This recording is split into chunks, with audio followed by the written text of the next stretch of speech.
Ils buvaient dans le même verre, toujours sans se quitter des yeux. Ils faisaient la même prière, d'être toujours, toujours heureux. Parmi les gravats, ils souriaient, dans ce petit bal qui s'appelait, qui s'appelait, qui s'appelait, qui s'appelait... Non, je ne me souviens plus du nom du bal perdu. Ce dont je me souviens, c'est de ces amoureux qui ne regardaient rien autour d'eux. Il y avait tant d'insouciance dans leurs gestes émus. Alors quelle importance, le nom du bal perdu. Non, je ne me souviens plus du nom du bal perdu. Ce dont je me souviens, c'est qu'ils étaient heureux, les yeux au fond des yeux. Et c'était bien. Et c'était bien. Des mots de minuit, heureux de vous retrouver avec ce soir des choses extrêmement différentes. On va parler de littérature, on va parler de sculpture, on va parler de théâtre, de cinéma et d'humour et de bande dessinée. Avec nous Pascal Rabaté et François Morel pour une œuvre commune, si je peux dire, bien des choses chez Futuropolis, mais au-delà de ça, il y a le travail d'un humoriste et il y a le travail d'un auteur de bande dessinée. Lydie Salvert, avec l'un des romans les plus sensibles, comme on dit, une famille sensible, appartenir à une famille sensible. L'un des romans les plus sensibles de la rentrée, ça s'appelle BW, et c'est au Seuil quand Lydie Salvert parle de Bernard Vallée, qui est le créateur, l'inventeur, le résistant des éditions verticales. Ousmane Sow, heureux de vous retrouver. Oui, moi aussi. Parce qu'on vous a déjà connu dans cette émission, oui, et vu dans cette émission pour votre... 10 ans, oui. Il y a 10 ans. Eh ben, on est heureux, on a 10 ans. On est heureux d'avoir 10 ans. Heureux de vous retrouver en tout cas. Anouk Grimbert, pour les lettres de Rosa Luxembourg, c'est au théâtre, c'est une lecture et c'est un engagement aussi. Et on va commencer avec vous, Ousmane Sow, mais je n'ai pas de questions à vous poser, j'ai simplement à demander à Anouk Grimbert peut-être de parler d'Ousmane Sow. Quand on vous voit l'un à côté de l'autre, on a envie de dire qu'est-ce que l'une peut dire de l'autre ou pense de l'autre.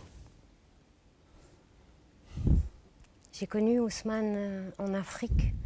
Il m'a emmenée dans, pour moi, le plus bel endroit du monde. Chaque fois, j'y repense en me disant, c'est là que je voudrais mourir. Et d'ailleurs, quand j'y étais, je me disais vraiment, je voudrais que la vie s'arrête là. Et c'est avec lui que j'ai vécu un moment d'absolue perfection où d'ailleurs, on ne pouvait plus parler. Et ça ne manquait pas. Et à part ça, j'ai toujours eu l'impression, avec lui, que c'était comme le Victor Hugo de la sculpture. Mais tout simplement parce que c'est un homme qui ne fait pas de baratin. Et moi, je l'ai vu travailler ces géants.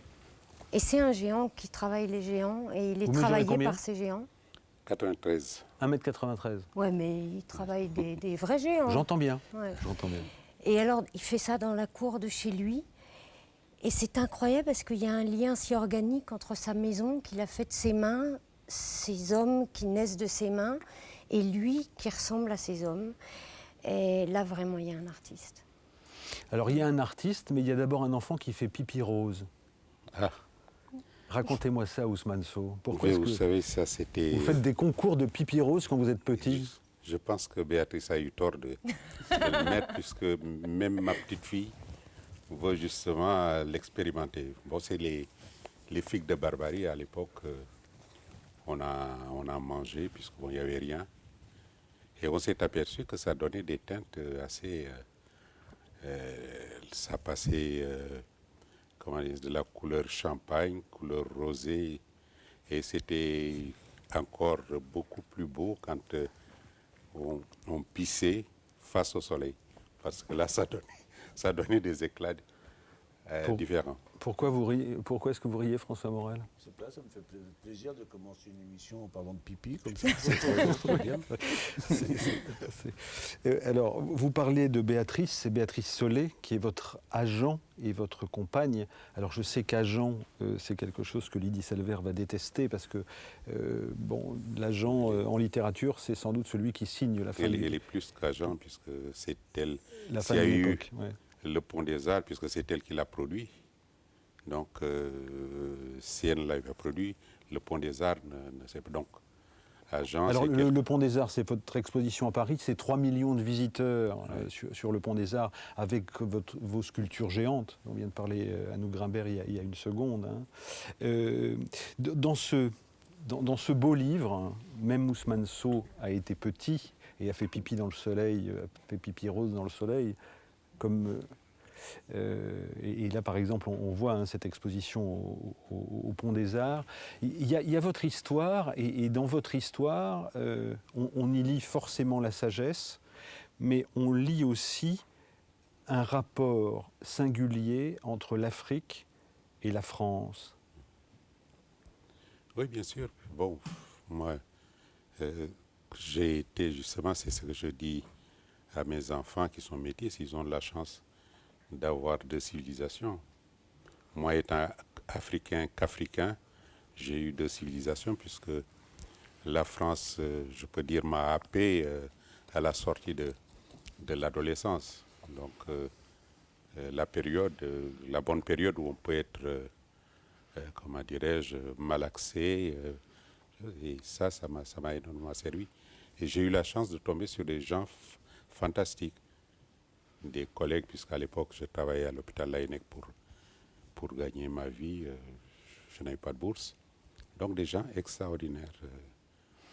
Je lis ceci, par exemple, sous la plume de Béatrice Solé. Le matin, les policiers partagent avec lui leur café qu'ils gardent au chaud dans une bouteille thermo. Malgré la sympathie qu'ils éprouvent pour Ousmane, ils ne peuvent l'héberger plusieurs nuits d'affilée. Pour le tirer d'affaire, ils demandent à leurs collègues des autres commissariats de bien vouloir l'accueillir. Ousmane Sow devient expert en commissariat de police. Mais là, on vous accueille. Pourtant, vous êtes grand, vous êtes noir et vous êtes immigré. Mais à l'époque, j'étais français, attention. Ouais. Et puis, c'est curieux, c'est une histoire qui date de 50 ans. Quand vous racontez cette histoire, on a l'impression que vous fabulez tellement les conditions, oui, les conditions ont changé. Qu'est-ce qui penserait aujourd'hui, même français, entrer dans un commissariat pour y dormir parce que il ne sait pas où aller. Et c'est ce qui s'est passé. J'entrais, on m'ouvrait une cellule avec une couverture, je m'allongeais, et puis le lendemain. Mais auparavant, il fallait quand même. Mais on vous offrait une cellule sans la fermer, j'imagine. Non. Il fallait. La seule obligation, c'était qu'il fallait laisser sa carte d'identité pour qu'on inscrive sur la main courante. Du reste, c'est pour ça qu'il ne pouvait pas m'accueillir plusieurs fois de suite. Parce que à chaque fois, Ousmane Sow le matin, qui reparle. Ça ne ferait pas sérieux. Trop de fois le même nom. Le même nom. Oui. Et un peu plus loin, avec un de ses amis, ils ont juste de quoi s'acheter une baguette de pain. Ils entrent dans une boulangerie et hésitent. Une baguette de pain ou une tablette de chocolat. La boulangère qui les observe leur offre l'une et l'autre. Elle leur propose aussi de passer tous les matins chercher leur baguette gratuite. La France était ainsi à l'époque généreuse. Il se met à aimer ce pays. Oui. Non, mais c'est vrai, c'était. Je vous dis que j'ai eu la chance. On est en 50, entre 50 et 60. Oui, non, plutôt que ça, 57. Ouais, 57, envoyé entre 50, oui. 50-60. Oui, 50-60. Non, je précise. Aujourd'hui, ça a changé, hein? Changé, oui. Quand j'ai eu mon diplôme et tout, j'ai voulu les inviter quand même. Je savais où se trouvait cette boulangerie. Mais malheureusement, ils étaient partis. Le petit commerce, c'est plus ça non plus. Une générosité n'est jamais payante.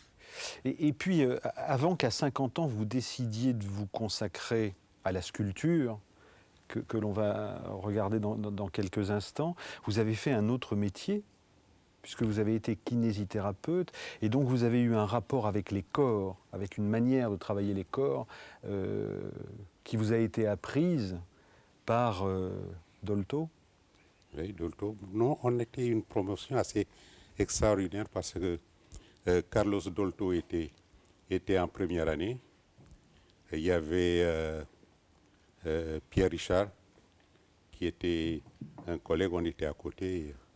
Bon, comme on n'était pas tellement chaud, on faisait ça. Pierre Richard, on se mettait toujours à côté de la salle de pratique. Et je le voyais comme ça, débouché, avec ses cheveux bouclés, qui me demandait de pousser. Et comme moi, je devais partir plus tôt que lui. Je lui demandais à chaque fois. C'était la dispute pour le rang qui était, la chaise qui était à côté de la sortie. Et alors, Béatrice Solé dit ceci: des années plus tard, Ousmane décide de rentrer à Dakar et vient faire ses adieux à Boris Dolto, donc celui qui vous enseigne la kinésithérapie. Ce dernier le prend à part dans son bureau. Mon ami Fili Dabo Sissoko, rentré au Mali pour faire de la politique, a été assassiné. Promets-moi de ne jamais faire de la politique, lui dit-il. Ousmane n'oubliera jamais cette recommandation. Eh bien, je tiens parole. Et pour le coup, vous avez fait de la sculpture. Oui, non, mais de toute manière, il y a une chose, c'est que bon, je lui ai fait cette promesse, mais ça ne me coûtait pas puisque je n'aimais pas la politique. Et vraiment, c'était quelqu'un d'extraordinaire. Et vous parlez de Fili Dabo Sissoko. On avait peur, étant gosse, on avait peur de cet homme-là. Et il en a tellement bien parlé que finalement, on a eu honte de vraiment d'avoir jugé, puisqu'il faut dire que c'était quelqu'un qui était assez effrayant à voir. Mais il m'a parlé de Fili Dabo avec tellement de douceur, on sentait vraiment quelque chose.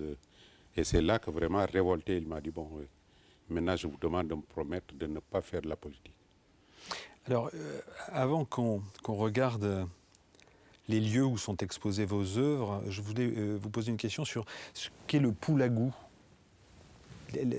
cette culture de la maîtrise de soi au Sénégal. Ça, vous savez, il y a différentes. Et je pense que ces choses-là se perdent. Vous savez, les choses sont tellement mêlées aujourd'hui. Et c'est ça qui est dommage, c'est que, effectivement, moi qui suis d'une autre génération, j'ai connu justement cela, la maîtrise, le respect de la parole donnée. Mais il ne faut pas se faire d'illusions. Si vous venez au Sénégal, puisque je ne connais que le Sénégal, pour chercher cette sorte de sagesse, vous reviendrez bredouille, parce que tout ça, malheureusement, a disparu. Ou alors, je veux dire, dans les grandes villes, ils sont comme tout le monde, c'est-à-dire la quête du bien-être. Lydie Salvert, j'ai une question à poser à l'exilé de famille que vous êtes. En quoi est-ce que les propos d'Ousmane Sow sur cette manière d'être entre le Sénégal et la France fait écho chez vous, dont la famille a été à cheval entre l'Espagne et la France? Oui, ma famille est arrivée en 1939 d'Espagne, fuyant le régime franquiste. Mais je suis née en France. Je suis née en France dans une famille qui parlait l'espagnol, dans une sorte d'Espagne en France, puisque toute la communauté espagnole s'était regroupée en espérant repartir dès que Franco serait mort. Et ce rêve a duré jusqu'aux années 55, au moins. Et donc, j'ai passé ma vie entre l'Espagne et la France en France. Ousmane Sow, pourquoi est-ce que vous, dans vos sculptures, alors d'abord la terre, puis le bronze, il y a un passage là aussi d'une matière à une autre, pourquoi est-ce que dans vos sculptures, les gens sont aussi grands que vous, alors que tous les Africains ne sont pas aussi grands que même vous? plus grands que moi. Oui, non mais... Oui. Non, mais ce que je veux dire, c'est que, bon, moi je crois que... Et puis, le Pont des Arts m'a donné raison, parce que de n'importe quel point où on se trouvait, on pouvait voir au moins une tête ou des cheveux. Donc, là, je crois que c'est un réflexe que j'ai eu quand j'ai été visiter le musée d'Orsay. Comme j'aime beaucoup Daumier, les figurines étaient... Alors, il fallait attendre que le premier rang reflue pour Donc aller. en fait, vous êtes sculpteur pour le dernier rang, c'est ça? Oui, pratiquement. Alors on va regarder. Béatrice Solé vous a consacré des films, notamment celui-ci en 1996. C'était avant cette exposition qui vous a fait connaître. Et ces deux films, on les retrouve dans ce disque qui est distribué par Actes Sud. Extrait. J'aime aussi qu'à leur tour, les personnes inventent leur propre histoire face à ce que je fais. Dans un musée, c'est l'imagination qui travaille. Au village, c'est une harmonie qui se crée. C'est l'authentique demande des peuples. Je voulais leur donner vie. C'était vraiment réussi. Une fois passé l'étonnement puis l'excitation de leur arrivée, les sculptures se sont mises à exister tout naturellement au milieu de ce village. Les faux devenaient les vrais devenaient les faux. Et l'art et la vie s'entremêlaient. Tu aimerais tant qu'il en soit toujours ainsi. D'ailleurs, tu as du mal à travailler avec les galeries, le monde de l'art et les marchands. Tu préfères exposer dans des lieux populaires. L'exposition qui t'a le plus enchanté, c'était à Dakar, dans une station d'essence. Le temps de remplir le réservoir, les voyageurs descendaient des cars rapides, les cars repartaient à vide. Un de tes souvenirs les plus émouvants est celui de cette marchande de poissons, tournant indéfiniment autour de tes sculptures et interpellant finalement une jeune fille qu'elle ne connaissait pas pour lui dire « Écoute ma fille, demande-moi de partir car j'ai mon dîner à préparer. » Comme moi, comme tant d'autres. Elle ne pouvait détacher son regard de ses visages. Bon, cette harmonie entre le lieu où elles sont exposées et ce qu'elles disent. Ouais. Mais il y a un passage justement dans le deuxième film où Béatrice parle beaucoup d'Annie, d'Anouk, je dis Annie, Anouk. Et là vraiment, je l'ai écouté tout à l'heure, c'était quelque chose d'émouvant puisque du reste Béatrice en a mieux parlé que moi parce que là, moi j'étais dans l'action et Béatrice également, mais différemment avec sa caméra. Et Anouk, effectivement, venait souvent à la maison. Et il y avait des discussions entre mais des choses poétiques. Je regrette qu'on n'ait pas entendu ce passage. Alors, comme on est dans une émission en direct, on va avoir du mal à le je caler, sais. mais il y a là une belle amitié. Ce que je veux dire, c'était vraiment quelque chose de très poignant, de très saisissant de la part d'Anouk. Je ne voudrais pas être indiscrète, mais par exemple, Ousmane et Béatrice, ils sont les seules personnes au monde qui vivent à la fois dans le monde et qui est la plus grande pièce de chez eux, c'est juste pour être seul. Il n'y a rien, et c'est juste on y va seul et on reste seul. C'est comme d'être dans une forêt. Il a fait une forêt chez lui, cet homme-là. Il a eu besoin d'une forêt et il a eu raison de le faire. Et quand on voit cette pièce, on se dit, mais on est tous fous de pas se faire ça. De ne pas avoir de forêt chez soi, sauf qu'à Paris, on a un peu de mal à se faire des forêts. Non, c'est pas vrai, non. Avec ça, on peut se faire une forêt.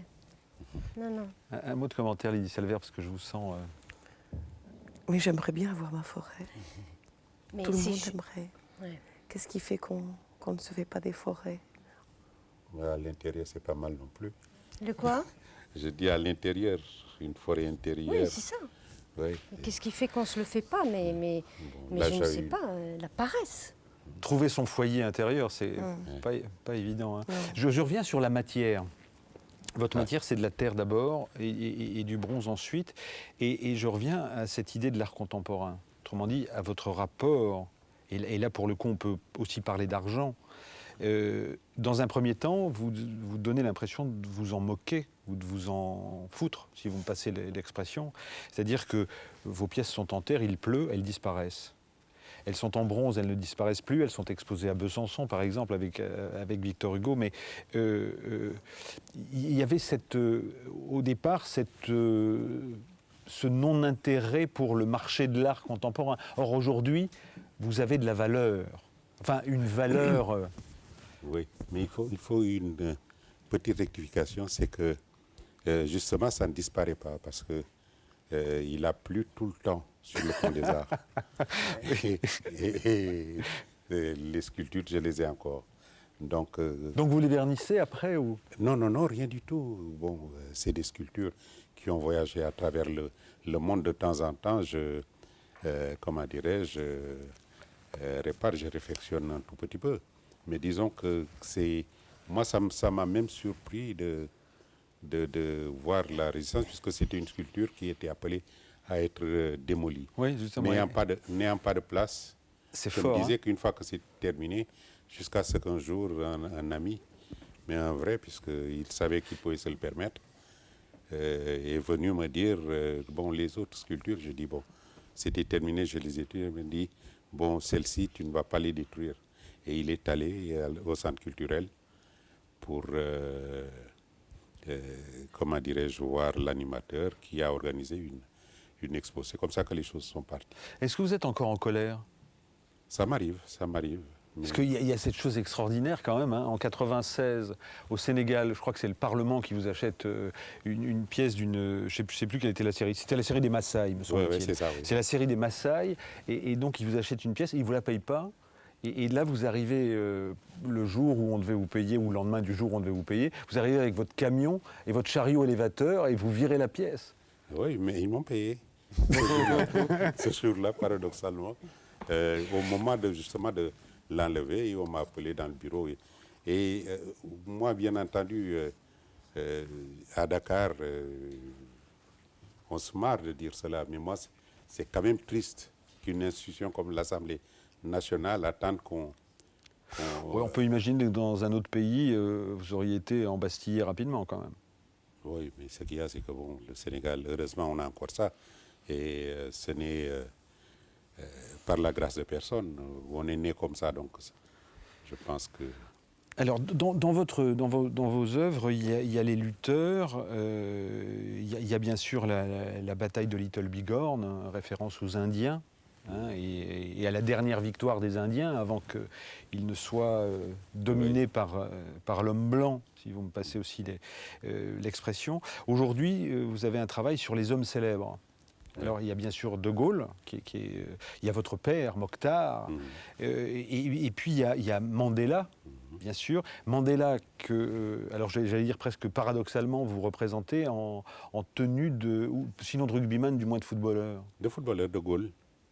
Parce que vous savez, l'Afrique aujourd'hui, bon, c'est une sorte de clin d'œil qui n'est pas du tout, comment dirais-je, un clin d'œil joyeux, parce que ce qui se passe aujourd'hui en Afrique est quand même assez lamentable. Donc Mandela, je l'ai représenté en Gaulle avec un geste. Vous voyez, quand un Gaulle fait ce geste-là, c'est pour placer ses joueurs. Mais là, Mandela fait ça pour virer les chefs d'État. Les corrompus. Oui, qui marquent contre leur camp. Voilà. Pourquoi Victor Hugo? Mais Victor Hugo, parce que bon, j'ai connu pratiquement la littérature avec Victor Hugo. C'est ce qu'on appelait les récitations. Et le voilà Victor Hugo, hein, c'est un bronze. C'est quand même quelqu'un qui a eu un engagement extraordinaire. C'est quelqu'un de fantastique, un homme complet, vraiment. Qui vous ressemble un peu. Hein. Ah ben, moi, j'espère. J'aimerais bien. Il est à Besançon, il est en bronze. Oui, au parvis de la Liberté, on ne peut pas trouver mieux. Et Victor Hugo, c'est aussi mon père, ce héros au sourire si doux, suivi de son Isaac. Bon. Alexandra Lemasson. Hein? Alexandra Lemasson. Alexandra, ah bon? Mon père, ce héros, au sourire aussi doux, suivi d'un seul housard qu'il aimait entre tous, pour sa grande bravoure et pour sa haute taille, parcourait à cheval le soir d'une bataille le champ couvert de morts sur qui tombait la nuit. Il lui sembla, dans l'ombre, entendre un faible bruit. C'était un Espagnol de l'armée en déroute qui se traînait sanglant sur le bord de la route, râlant, brisé, livide et mort plus qu'à moitié, et qui disait « à boire par pitié ». Mon père, ému, tendit à son housard fidèle une gourde de rhum qui pendait à sa selle et dit « Tiens, donne à boire à ce pauvre blessé ». Tout à coup, au moment où le housard baissé se penchait vers lui, l'homme, une espèce de mort, saisit un pistolet qui l'étreignait encore et vise au front mon père en criant « Caramba ». Le coup passa si près que le chapeau tomba et que le cheval fit un écart en arrière. « Donne-lui tout de même à boire », dit mon père.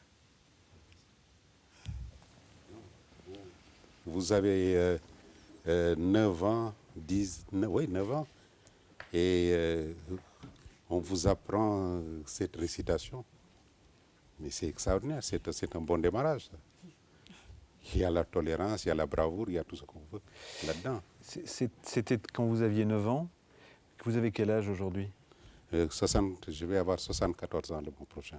Vous allez avoir 74 ans et votre dernier travail, l'un de vos derniers travaux, c'est la statue L'Immigré pour la ville de Genève et qui est une manière, qui est une revendication pour la régularisation des sans-papiers. Et après, Oui, c'est il dit vrai. qu'il ne fait pas de politique. Tout ce qu'il fait est politique. Tout. Tous les visages sont tellement pétris d'humanité. C'est ça la politique, la vraie politique. Oui. Non, mais- C'est quand on défend l'homme. Tout ce que tu fais... Non, mais dans un sens, tu as raison, mais ce qu'il y a, c'est que je ne m'implique pas. C'est ce qui veut dire, c'est que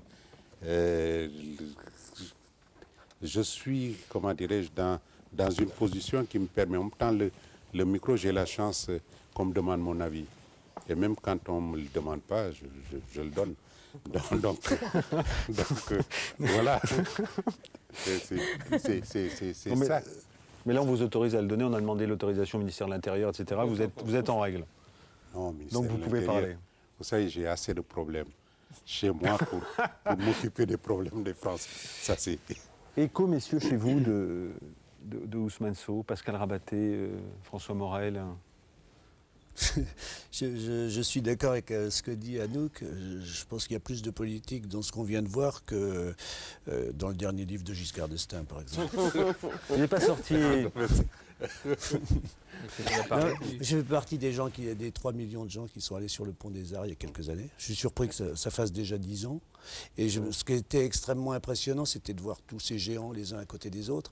Et je me demandais et je me suis posé la question récemment, passant à côté du pont des Arts, je me disais où ils sont en ce moment ces géants et est-ce qu'on peut les voir encore les uns à côté des autres?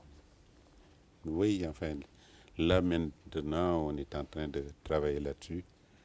Puisque vous savez, comme dans tout, une fois que les choses ont fait leur vie, il faut quand même les libérer. Et on est dans cette phase-là. C'est-à-dire leur donner la liberté pour pouvoir nous-mêmes vivre notre vie aussi. Mais ça veut dire quoi concrètement? Mais ça Leur veut donner dire, leur liberté à ces sculptures. mais ça veut dire les vendre. Ah, les vendre, c'est ça la liberté? Ah ben oui, vendre. Mais qu'est-ce que vous voulez?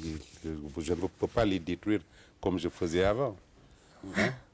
Bon, Ou faire votre maison avec. Hein? Ou faire votre maison avec. Bah, ma maison avec... non, je suis en train de penser aussi. Du reste, c'est pour ça que j'ai envie de vendre. Je suis en train de faire justement ce musée pour des grands hommes. Oui. Comme je ne veux pas faire une bicoque avec des trucs Vous vendez pour faire de la mémoire, hein? Hein? Vous vendez pour faire de la mémoire. Pratiquement, et ça me permet aussi, parce que ça devenait pesant quand même aussi. Vous savez, à force, c'est des sculptures qui ont leur histoire. Donc, voilà. Pause musicale, et on reprend cette conversation. Ndinio, chanteuse d'origine nigériane et allemande, premier album, ça s'appelle Move Together. Dans cet album, vous allez entendre des sons de reggae, de boogie. Premier extrait, ça s'appelle Finally Over You. Vous êtes accompagné par Julien Audigi à la batterie et Mao Blanc à la guitare. Musique.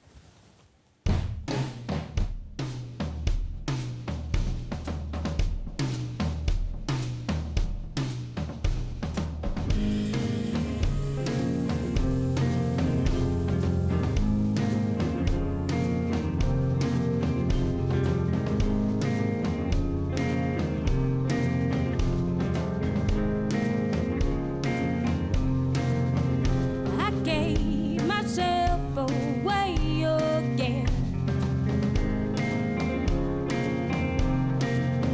I opened up and I let you in. And it hurt so bad to see you gone.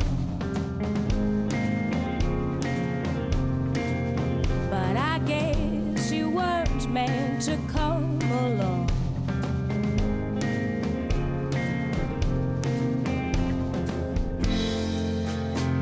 I'm not going to hurt over you again. I'm not going to hurt over you again. We did not get to choose our end, so I'm not going to hurt over you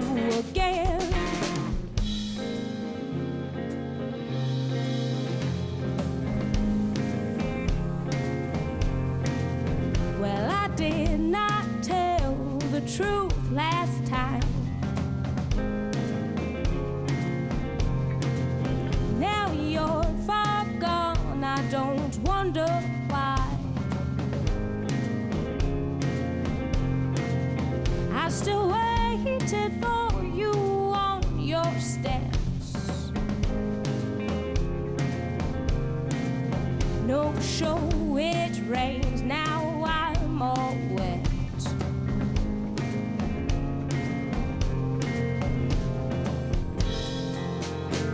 I'm not going to hurt you again.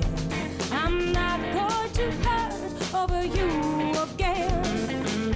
We did not get to choose our end, so I'm not going to hurt over you again.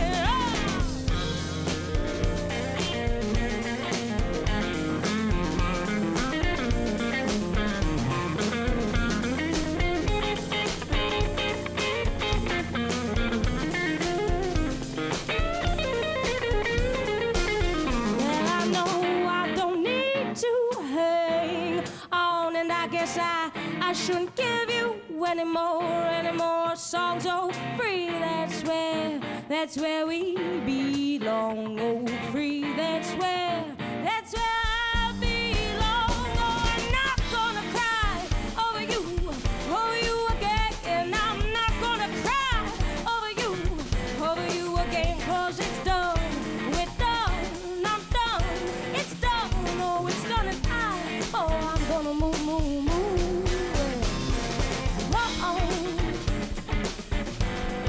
Move on, no, I'm gonna go, I'm gone, I'm done.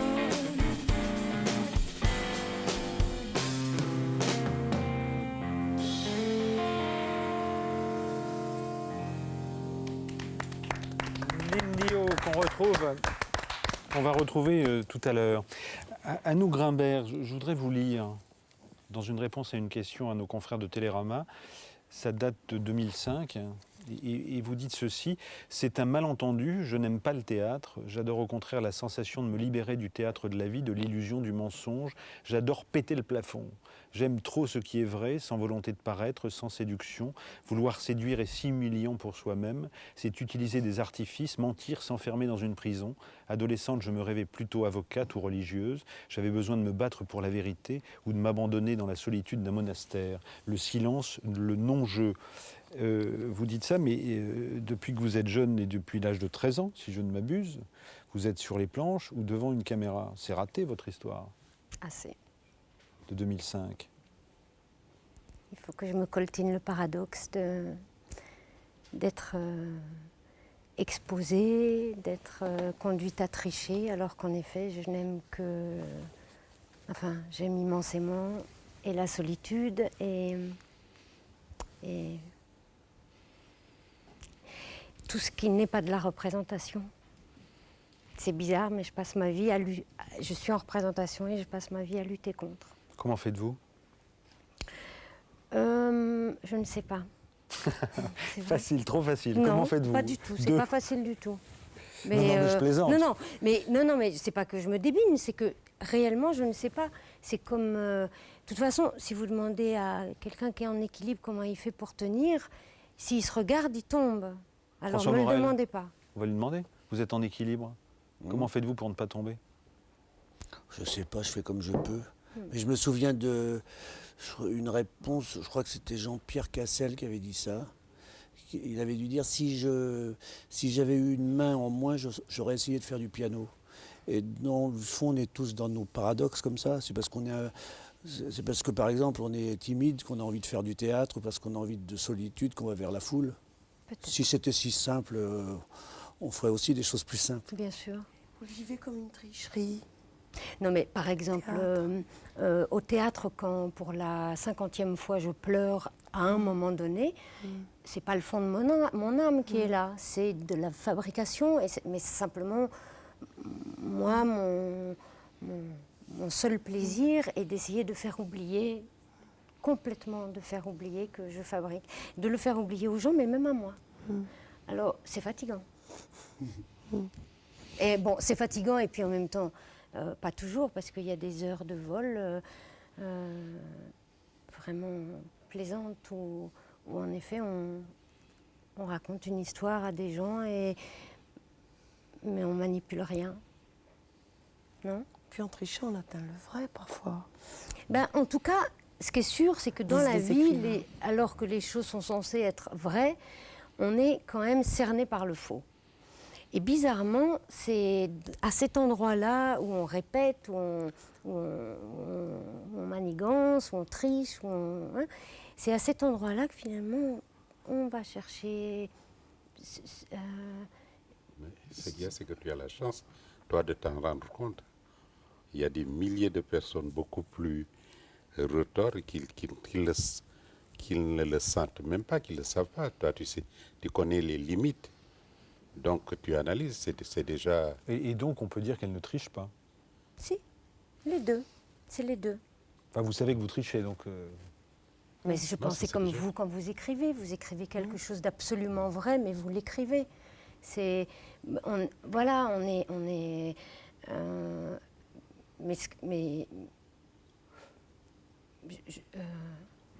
Écho dans votre travail, quand même, c'est que dans votre mensonge permanent, dans votre tricherie permanente, tous vos rôles de comédienne au cinéma ou au théâtre, ou vos lectures, comme aujourd'hui avec Rosa Luxembourg, vous rapprochent quand même d'une authenticité. Enfin, je ne sais pas si on peut dire comme ça, mais... Non, mais c'est Non pas plus. vrai. Non, c'est que dès lors qu'on joue quelqu'un, enfin n'importe qui qu'on joue a besoin de votre authenticité pour vivre. Il n'y a pas que moi je m'occupe de gens authentiques, c'est que tout le monde a ça. Alors vous êtes moins menteuse que les autres. Ce que disait Ousmane Sow il y a une seconde. Ben, c'est-à-dire, je sais pas, peut-être. Bon, alors vous êtes un peu juste ici ce soir sur ce plateau par rapport à ce que vous dites. Si je sens un peu l'écoute qui est autour de la table. Je suis vraiment. C'est vrai que dans la vie, par exemple, dans la vie, Alors dans la vie, vous dites l'autre journal, Michel Butel, qu'on a reçu un jour sur ce plateau. Depuis l'autre journal, vous ne lisez plus la presse. On est des animaux sociaux, mais pas moi. C'est ce que vous disiez en 2001 au Monde. Quand je suis en panne, je lis une tragédie. Mais vous avez été mis en scène par Besace dans un fait d'eau. Ouf. Et puis aujourd'hui, donc toujours au Théâtre de la Commune à Aubervilliers, chez Besace, bonjour Besace, Rosa la vie, donc des lettres de Rosa Luxembourg en prison. Qu'est-ce qui vous attire chez Madame Luxembourg? Le mensonge? Oh ben non. Oh, c'est une provocation. Non, qu'est-ce qui m'attire je pense que je n'ai jamais vu d'une façon aussi pure le goût du bonheur bagarré contre l'adversité. J'ai jamais vu quelqu'un lutter aussi vaillamment contre le mal. Bon. Alors, pour ceux qui ne savent pas, Rosa Luxembourg, c'était... Situons-là, oui, voilà. Donc, les lettres que vous lisez aujourd'hui au Théâtre d'Aubervilliers, chez Besace, donc, sont des lettres qui sont écrites par elle en prison. Elle a 44 ans, nous sommes entre février 15 et 18. Et donc, elle est pacifiste, elle est anarchiste, elle est pas anarchiste, elle est socialiste. Elle est socialiste, bon, sauf que c'est les socialistes qui vont... un peu l'écarter quand même. Mais ouais. Elle est socialiste, c'est pas parce qu'il y a des vendus qu'elle n'est pas ce qu'elle est. Bon, d'accord, pardon. Je retire anarchiste. Bon, elle est d'extrême gauche. Elle est de gauche. Et c'est les autres qui savent pas, qui savent plus qui sont. Alors du coup, comme ils sont tordus, ça en fait une extrême, mais en fait, elle est centrée. Bon, mais on va pas parler de la femme politique. C'est comme aujourd'hui, en fait. Absolument, bon. absolument. J'ai bien compris. Enfin, c'est pire, hein, parce que c'est la guerre quand même. Aujourd'hui, vous voulez dire? Non, à l'époque. Ce qu'il y a de pire aujourd'hui, c'est que ce qu'il y a de pire par rapport, je crois, à cette situation à ce moment-là, c'est que juste avant 14, le mal était clair. L'ennemi était clair. Aujourd'hui, c'est comme l'oxygène. On peut plus tellement... On sait Il y plus... avait l'utopie de la Russie qui allait faire la révolution, qui pouvait soutenir, Oui, et qu'on puis, n'a plus. et puis c'était pas ringard d'être moral. Aujourd'hui, c'est un peu comme un film en noir et blanc, de parler ou de penser au bien. Chez elle... C'était pas ringard d'être moral, c'est... Non. Oui, je suis d'accord. Une belle formule. Hein. Elle, cette femme-là, donc elle a passé 4 ans en tôle pour s'être opposée à la guerre. Et pendant ces 4 années, elle a écrit beaucoup de lettres à ses amis. Et vraiment, c'est juste sidérant de voir comment cette femme qui était emprisonnée, elle n'a pas cessé de scier les barreaux de ses amis qui eux étaient en liberté, mais qui étaient 1000 fois plus aliénés. Qu'est-ce qu'on a tous? On est en liberté et qu'est-ce qu'on a tous à pas profiter de... Est-ce que vous pourriez nous faire profiter justement de cette sagesse de Rosa Luxembourg? C'est-à-dire? Nous donner un extrait Ah. des lettres que vous lisez. Bon, d'accord. Alors, la lettre que vous m'avez demandé de lire est un peu particulière parce que Dieu sait qu'elle était vaillante et que... en fait, elle n'était pas malheureuse en prison. Comment ça se fait? C'est parce qu'elle était cohérente et tellement irriguée qu'on pouvait la mettre partout. Et c'était pas cette sanguinaire dont on a parlé. Ben non, c'était la tendresse même, c'était la bonté même, la vraie bienveillance, mais c'est pas du baratin, c'est pas la religion, elle était à la source de la bienveillance. Bon, et alors, quand elle écrit cette lettre, ça fait déjà quelques années qu'elle est en tôle, et certains jours, certaines heures, elle était la proie des murs, elle était ce qu'on lui faisait, c'est-à-dire elle était une pauvre chose. Elle était enfermée. Ouais. Et puis 2 heures après, elle repartait, quoi. Parce qu'il ne fallait pas la voir, elle. Et elle parle à son amie Mathilde Jacob, qui s'inquiète pour elle. Et elle lui dit, alors, voilà que vous vous alarmez aussi pour mon doigt malade. Mais ce n'est rien du tout. J'ai juste fermé énergiquement le tiroir de la commode, sauf que j'avais oublié dedans mon petit doigt et qu'il en est ressorti tout écrasé, ce qui est bien fait pour moi. Oh Mathilde, quand serai-je de nouveau à Zoudende avec vous et Mimi, en train de vous lire Goethe à toutes deux? Et puis, tiens, je m'en vais tout de suite vous réciter un poème, il m'est revenu cette nuit à l'esprit, Dieu sait pourquoi. C'est un poème de Karl Ferdinand Meyer, ce cher poète suisse. Asseyez-vous donc, prenez Mimi sur vos genoux et faites votre chère petite tête de mouton avec cette mine recueillie que vous prenez toujours quand je vous lis quelque chose. Et donc, Silentium. Et c'est un poème qui s'appelle Confession de Rutten. Voici que je marche au-dessus de ma tombe. Hé, Rutten, tu veux te confesser? C'est d'usage en chrétienté. Je vais battre ma coulpe. Est-on un homme si l'on ignore sa faute? Je regrette d'avoir si tard connu ma route. Je regrette ce cœur qui n'a pas su brûler. Je regrette de n'avoir pas dans mes combats porté des coups plus durs, été plus audacieux.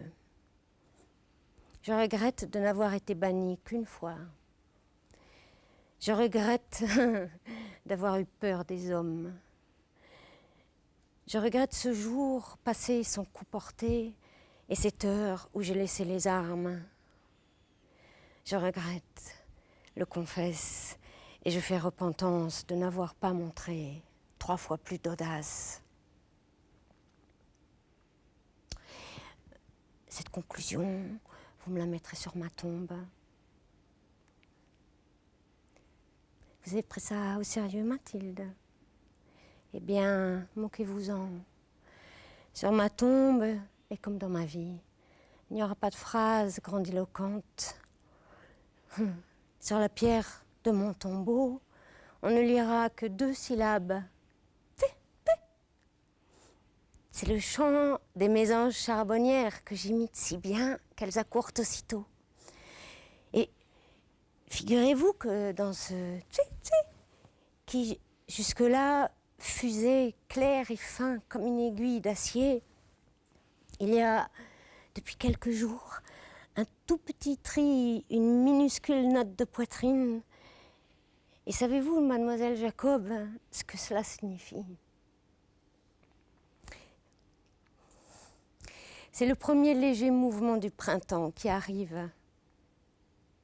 Malgré la neige, le froid et la solitude, nous croyons, les mésanges charbonnières et moi, au printemps à venir. Et si, par impatience, je ne devais pas vivre ce printemps, n'oubliez pas que sur la pierre de ma tombe, on ne devra rien lire d'autre que Je vous serre dans mes bras, vous et Mimi, avec une terrible nostalgie. Elle était douce, hein? Et elle a été assassinée. Ouais, elle a passé encore 3 ans en prison. Elle a été libérée 2 jours avant l'armistice. Et puis, à ce moment-là, la révolution allemande a éclaté. Elle y a peu participé. Elle y a surtout participé en tant que journaliste. Méfiez-vous, les journalistes, quand vous dites la vérité. Nous, on n'arrête pas de mentir, nous. C'est notre métier. Pas comme vous. Vous, c'est votre vie, nous, c'est notre métier. C'est pas... Bon, on va faire des ponts. Et voilà, elle a été assassinée un jour. Elle a été enlevée par ses frères, les socialistes, qui lui ont fracassé la tête à coups de crosse de fusil, qui lui ont tiré une balle dans la tête. Ensuite, qu'ils l'ont noyée. Et puis, on a retrouvé son corps 6 mois plus tard, flottant. On a cru retrouver son corps parce qu'aujourd'hui, effectivement, son corps réapparaît. Il avait été sans doute très certainement caché depuis 90 ans on dans a pu une le cave. retrouver aujourd'hui dans une morgue. Hein. Mais bon, ça c'est la saloperie du monde. Ouais. Ce qu'on découvre avec elle, c'est qu'il y a quelque chose de plus fort que la saloperie. Au-delà de ça... Mais vous ne me laissez pas dire ce qui est le plus fort. Si, allez-y, pardon. Vous allez mentir. J'allais mentir? Non, mais pardon. Comme les journalistes mentent. Non, je plaisante. Non, ce qu'il y a de plus fort, et pourtant c'est beaucoup plus fragile, c'est la bonté. C'est très révolutionnaire, cette histoire-là. Quand elle est vraie, quand elle est sincère. Et bon. Moi, alors, vous êtes dans le registre tragique, d'une certaine manière. Alors que quand je pense au travail de Morel et de Rabaté, ce que vous venez de décrire, c'est aussi là et c'est peut-être moins douloureux. Mais je les envie beaucoup, ils ont ce génie-là. On l'évoquera dans une seconde, mais leur personnage, l'univers de Rabaté, ça dit ça aussi, la politique en moins et peut-être la réflexion, la douleur de la réflexion en moins. Mais je voulais revenir sur une chose, c'est que je trouve que quand même, elle vous va très bien au teint, Rosa Luxembourg. C'est très frivole ce que vous dites. Mais absolument, il faut être frivole aussi, parce que sinon... En tout cas, je l'aime énormément. On le sent. Mais je pense qu'elle irait assez bien au teint à tout le monde. Les gens auraient un peu meilleur regard. Quoi? Non, mais je le pense vraiment. Je pense que si avec elle, on réapprenait un tout petit peu à être humain, juste humain, mais vraiment,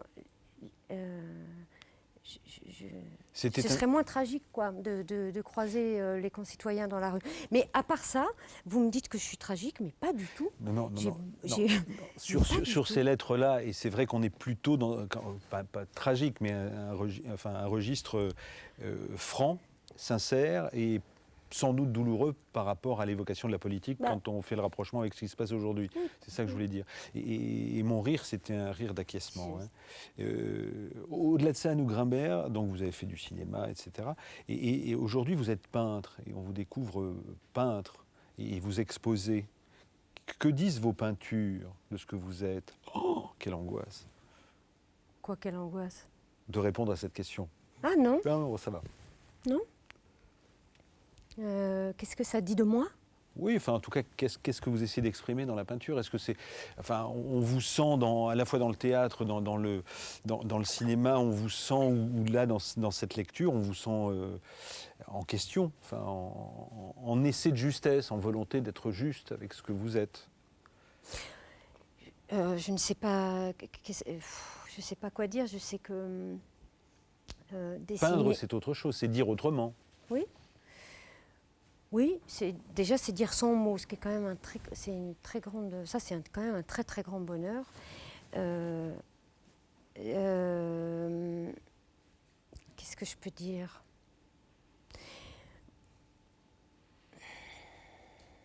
Je pense que je crois pas que ces dessins parlent plus de moi que des autres. Et c'est pas que je me débine, c'est que beaucoup le visage, ou en tout cas une représentation de la tête. Oui, c'est que des gueules. C'est quasiment que des gueules. La vie me fait de l'effet.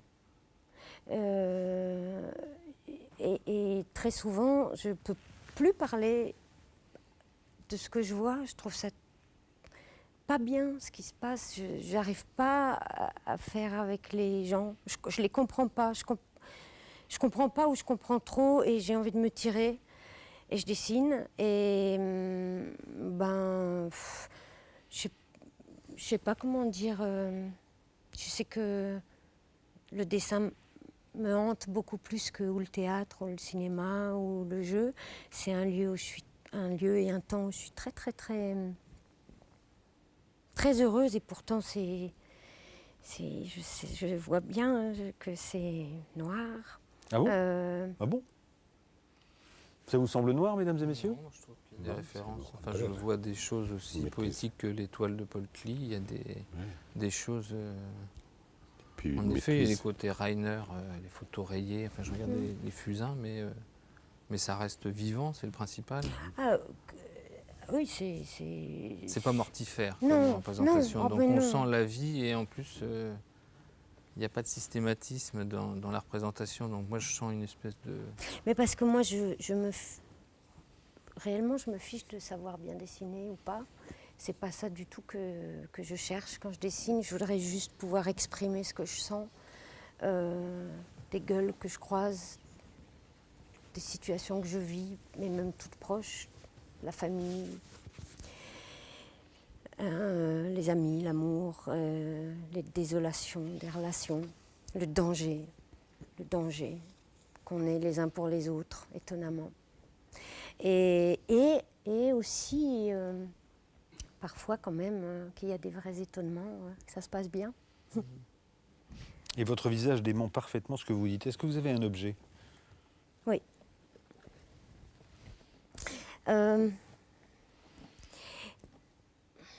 C'est une sculpture.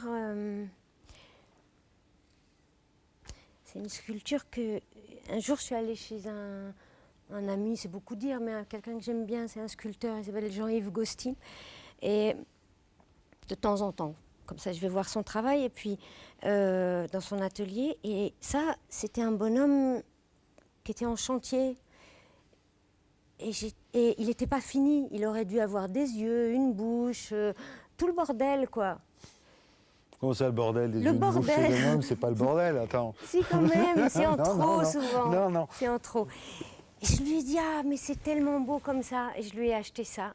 Et depuis des années, cette personne-là est dans ma maison et je l'adore. Et je trouve qu'il a une gentillesse.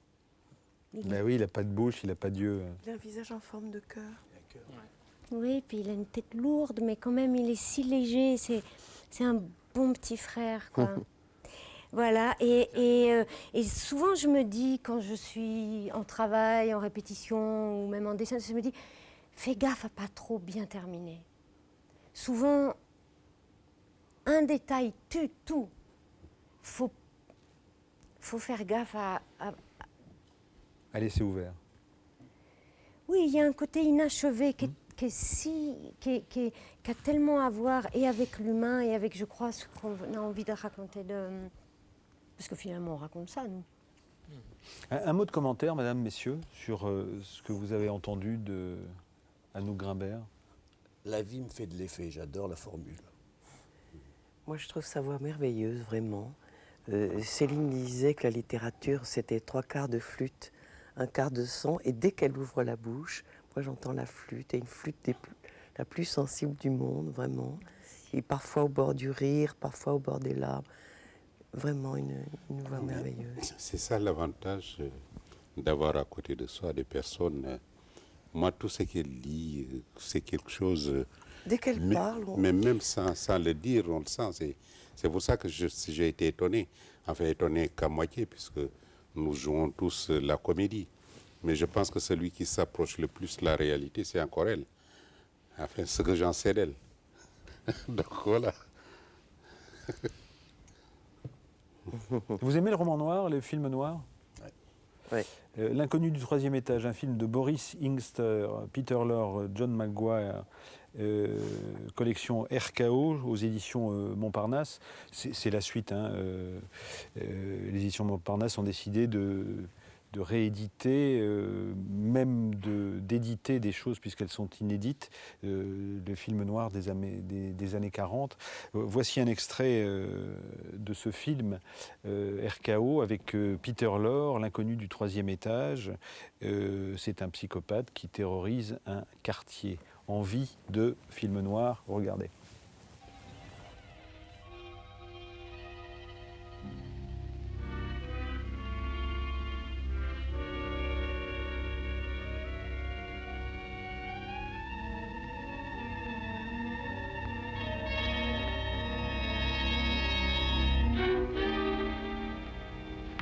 Looking for somebody?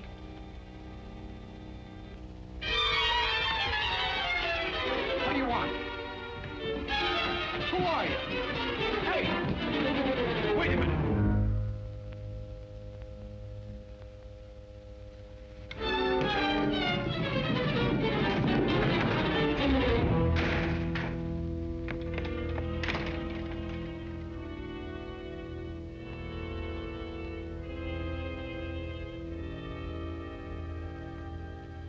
Where the devil did he go? What do I care?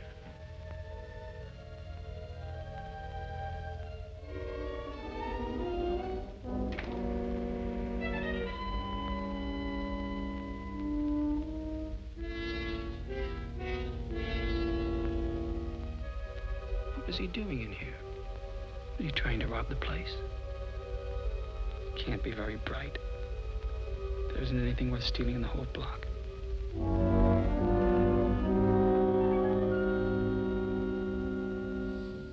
Voilà, c'est pas M le maudit, c'est bien Peter Lorre, mais c'est dans ce film inédit de RKO qui s'appelle L'inconnu du troisième étage.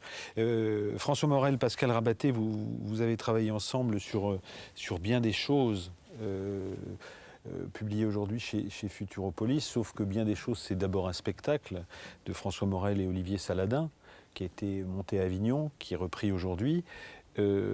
Pourquoi cette collusion entre l'humoriste et l'auteur de BD qui veut aussi être cinéaste? Qui est cinéaste? Il est cinéaste. Oui, mais il adapte là. Enfin, pour le coup, il va produire la grande chose, la grande affaire. Moi, je suis touriste en tout, donc pourquoi pas un livre d'illustration, pourquoi pas. Touriste en tout. Donc non, c'était un rendez-vous qui. Je profite des opportunités. On s'est contacté. Il se trouve que j'aimais à la fois le personnage et les écrits. Et puis que ça aurait été ridicule de passer à côté d'une collaboration comme ça. Il y a quelque chose qui vous va bien tous les deux, c'est la notion de Pierre Sanso, ce qu'on appelle les gens de peu, Et c'est vrai que Morel, dans ses spectacles, et vous, dans vos bandes dessinées, vous mettez en scène ou vous parlez des gens de peu, où il n'y a pas forcément la dimension tragique dont je parlais tout à l'heure, qui est simplement une conscience. Je déteste cette expression. Mais elle est belle pourtant. Non. C'est quoi des gens de peu? C'est vous et moi, en tout cas. Eh bien non, mais on est d'accord. Ah bon, d'accord. Mais non, en général, quand on parle des gens de peu, c'est toujours des gens extrêmement... Ouais. Moi, j'aime ça pas a non un plus. petit côté condescendant dans l'expression qui m'agace. En tout cas, moi, je le... Écoutez, mon grand-père était mineur de fond, ses parents étaient vendeurs d'articles de pêche. Papa je sais pas ce qu'était travaillait à le la nôtre. SNCF. Les siens étaient des pauvres immigrés espagnols, etc. C'est aussi, enfin, les gens de pauvre, c'est simplement les gens qui acceptent leurs conditions. Aussi. Bah nous, on va mourir, quoi. Donc Parce on que est tous quand comme ça. dans bien des choses, On est excusez-moi, tous des François gens de Morel, peu, quoi, je crois. mais quand les En tout cas. ronchons et les rouchons, Les rouchons, bien sûr. vous dites quelque part, à un moment, on voulait se moquer. Et puis très vite, on s'aperçoit qu'on est avec eux et on est d'eux.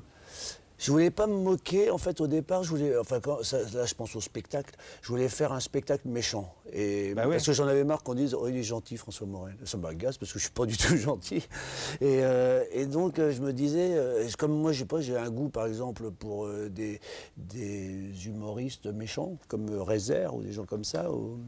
Je me disais, j'avais envie de faire un truc plus rentre-dedans, comme ça, un peu plus méchant sur le tourisme de masse, sur les gens qui vont à l'autre bout du monde et qui regardent rien, etc. Donc j'avais envie de faire un truc méchant, vengeur, en colère. Et puis j'ai joué le spectacle avec mon copain Saladin et le soir même, les premiers spectateurs nous ont dit « Qu'est-ce que vous êtes tendres, qu'est-ce qu'on les aime, ces personnages, qu'est-ce que vous êtes gentils. » Voilà. Donc c'est plutôt, finalement, je lorgnais plutôt finalement vers Sampé que vers Rézère.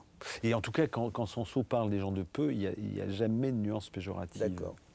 Parce que j'entends beaucoup l'expression comme ça et j'entends des fois, c'est toujours les autres, les gens de peu, alors que moi je suis un gens de peu. Je fais partie des gens de peu, quoi. Non, on peut dire les Même gros, si je passe dans votre on émission. peut dire les gros cons. Et il y a des gros cons chez les riches et des gros cons chez les pauvres, mais les gens de peu, c'est plutôt des gens qui acceptent leurs conditions. Voilà. C'est pas des bon, gros on se marre cons un non peu, plus. arrêtez. Les gens de peu, non pardon, bien des choses, extrait du spectacle. Chère Janine, juste avant notre départ, nous avons bien reçu votre faire-part annonçant la disparition de Robert. Nous voulions, chère Janine, vous témoigner notre affliction. Sachez bien que si nos joues sont sèches, c'est que la chaleur de la Martinique a épongé nos larmes, car ce n'est pas seulement le soleil qui assombrit nos peaux, c'est notre tristesse qui assombrit nos cœurs.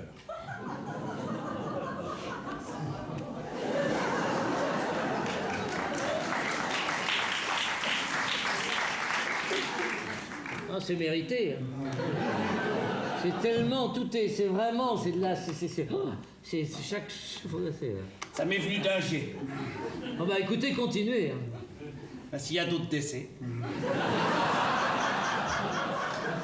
Et alors ça fait, alors donc c'est la chaleur qui assèche les joues. Non, qui c'est sont, bien, c'est bien que si nos joues sont sèches, oui. La chaleur de la Martinique a épongé nos larmes, car ce n'est pas seulement le soleil qui assombrit nos peaux, c'est la tristesse qui assombrit nos cœurs.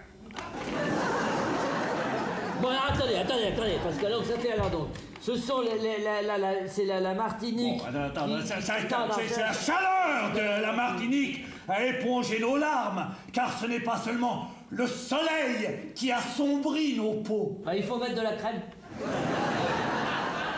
PS, nous ne pourrons hélas être à l'inhumation. Comble de malchance, cruelle loi des séries, nous n'avions pas pris l'assurance annulation. Morel Saladin. Monsieur, j'ai ri alors que ça devrait être. Vous excusez pas. Eh bien oui, voilà.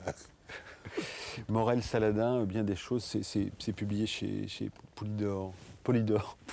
Chez Anquetil aussi. Tout va bien. Comment?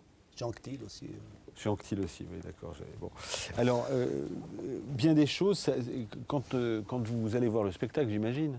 Oui. Je l'ai vu d'abord en DVD. Je l'ai vu après. Je ne l'ai vu que très récemment. Et comment il inspire le dessinateur que vous êtes, les brochons, les rouchons? En fait, j'ai lu les textes, j'ai lu les cartes postales et j'ai essayé de voir par quelle porte je pouvais rentrer, s'il fallait que je rentre par la fenêtre, dessous la porte ou derrière les plaintes. Et Et je voulais travailler un dessin qui soit plus... Enfin, quand je vous entendais parler d'Hugo, moi, il y a une phrase que je tiens de lui qui est devenue presque un truc que je me répète. Hein. C'est que la forme, c'est le fond qui remonte à la surface. Et quand j'ai lu ce texte-là, je ne suis pas tombé en empathie, parce que c'est pareil, ça, c'est comme les gens de peu, j'aime pas ce mot. C'est un truc qui... À toi non plus? Ah ouais, non. Mais bon, j'étais en connaissance avec ces gens. C'était de la famille, c'était des amis, c'était des proches. Et j'avais envie, parce que je travaillais en même temps sur un autre ouvrage, de retrouver une espèce de fraîcheur qui colle à ce dessin. Et comme j'ai C'est vrai qu'il y a aussi une autruche dans le spectacle. Oui, mais j'ai l'habitude de casser mes jouets, j'ai énormément peur de me répéter. Il n'y a qu'une notion, il n'y a qu'un moteur moi, qui me fait avancer, c'est le plaisir que je prends à dessiner et de me dire en même temps que j'ai toujours une boîte d'allumettes dans la poche, quoi. Pour foutre le feu ou pour... Pour détruire. Ou pour détruire, oui. Étonnant, ça. Oh, bah, on vit très bien. Hein. Moi, j'exorcise beaucoup. Je travaille justement en accumulation. Je fais pas d'œuvre. Je jette des pierres dans mon jardin, puis après, je regarde. J'essaie de pas regarder trop ce qu'il y a derrière. Il y a des trucs qui surnagent, il y a des trucs qui coulent. Donc ça faisait partie d'un moment de plaisir. Et après, bah, ça m'échappe. Pascal Rabaté, on vous avait reçu ici quand c'était Tolstoï qui vous inspirait pour Ibis Cussin, avec publié aux éditions Vent d'Ouest à l'époque. Alexis, pas Léon. Pardon? Je dis Alexis, pas Léon. Oui, Alexis Tolstoï. Là, les 2 derniers albums que vous publiez chez Futuropolis, Les Petits Ruisseaux que vous allez adapter au cinéma, hein, que vous êtes... Qui fait, ça y est, c'est tourné. Et alors, c'est bon? C'est fait. Non, j'ai pris beaucoup de plaisir à tourner. Là, je suis en montage. C'était une autre expérience.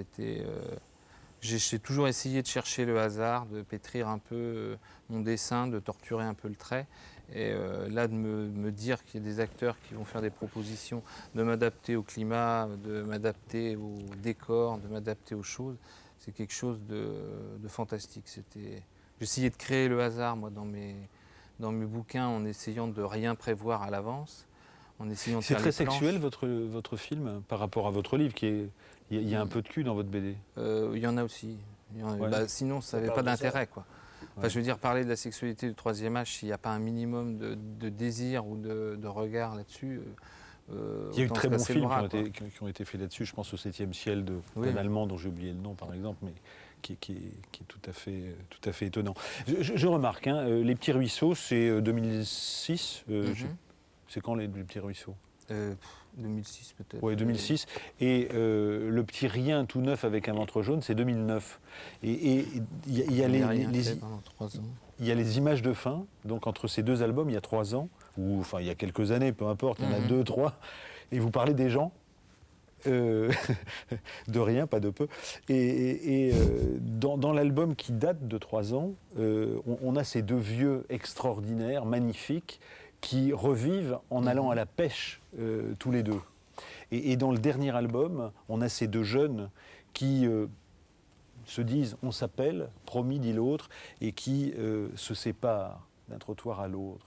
Est-ce qu'il y a une façon de dire non, parce que ça, pour moi, ils vont s'appeler. Ah donc oui, donc là, c'est une happy end aussi, là. Pardon? C'est happy end aussi.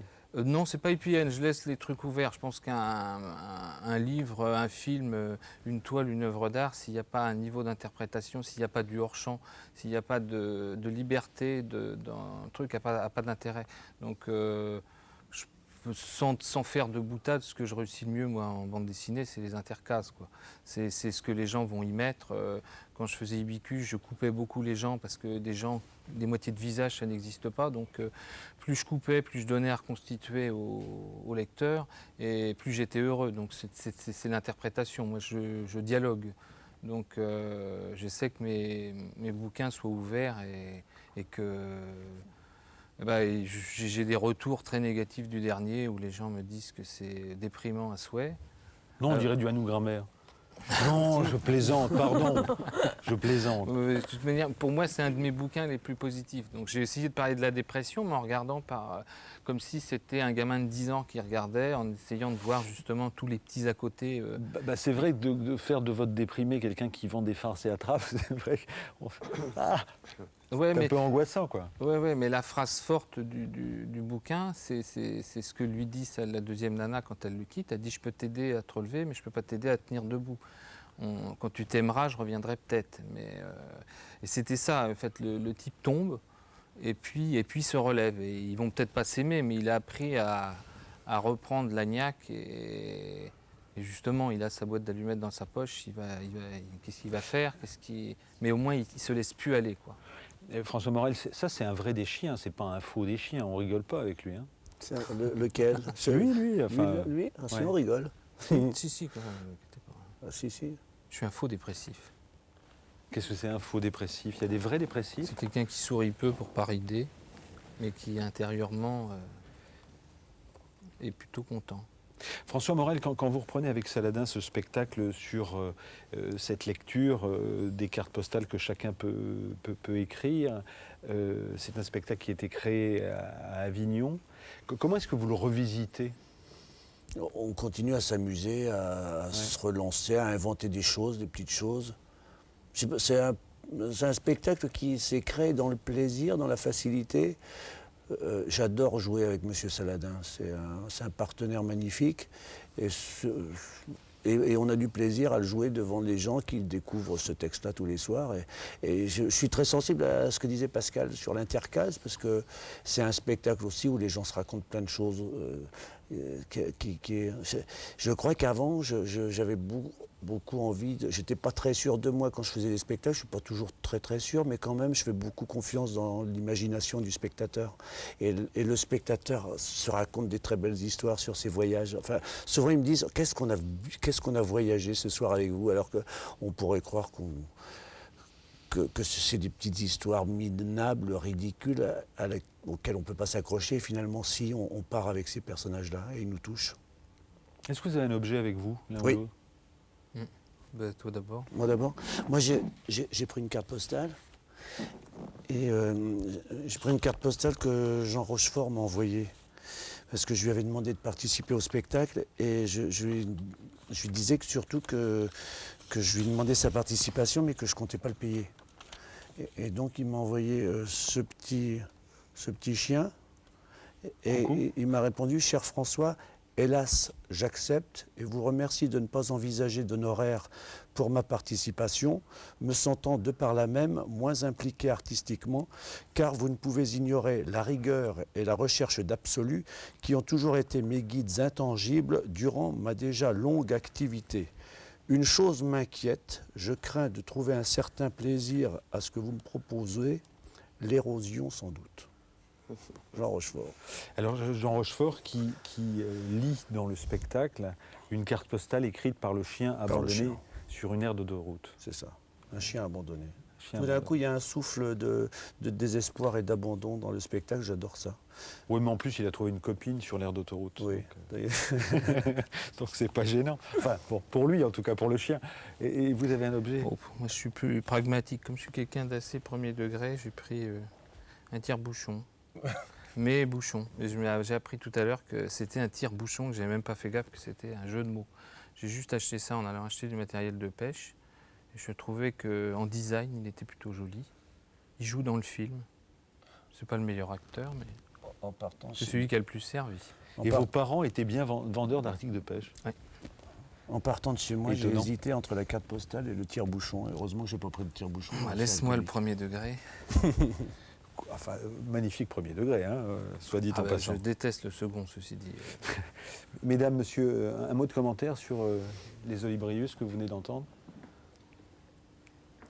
Non, c'est extraordinaire parce que finalement, les gens sérieux, comme vous par exemple, sont des gens qui se marrent le plus intérieurement. Vous trouvez qu'ils sont sérieux tous les deux? Non, enfin, M. Morel, je le connais depuis, avec les chiens et tout, je ne l'oublie pas. Mais vous, quand vous parlez de votre désespoir tout. Moi, je suis un peu comme ça.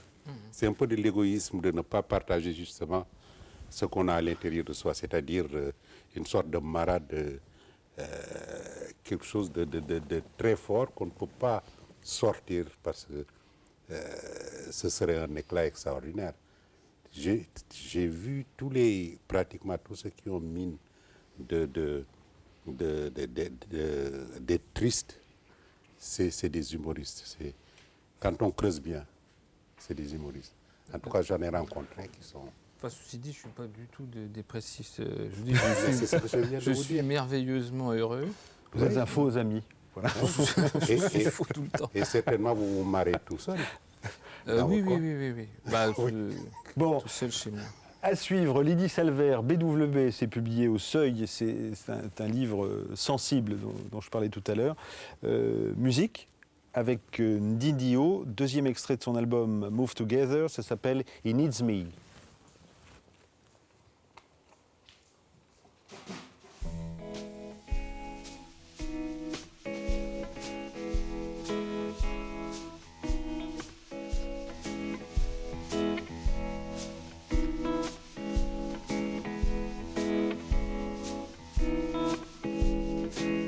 And all at once I knew it once, I knew he needed me. Until the day I die, I won't know why, I knew he needed me. It could be fantasy, or maybe it's because he needs me, he needs me, he needs me, he needs me, he needs me, he needs me.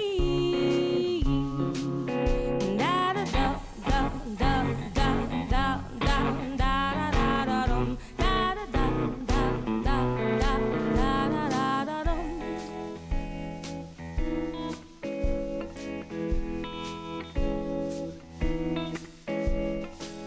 It's like a diamond dance, I'll take a chance, I will because he needs me. No one ever asked before because they never needed me. Maybe it's because he's so alone. Maybe it's because he's never had a home. He needs me, he needs me, he needs me, he needs me, he needs me, he needs me.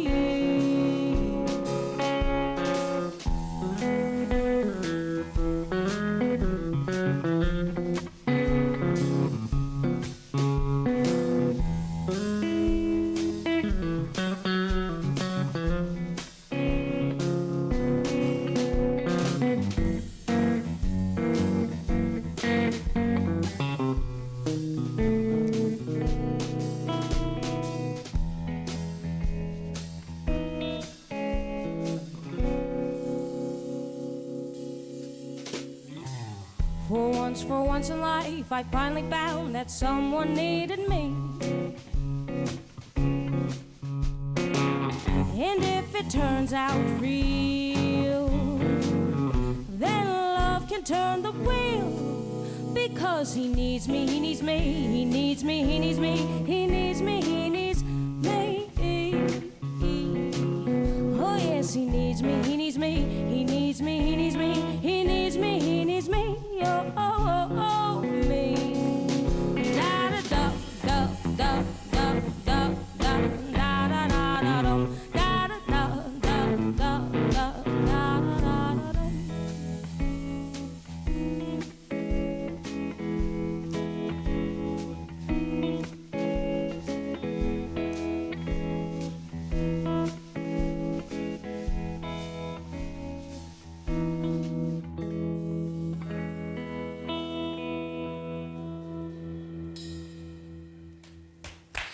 Nindio.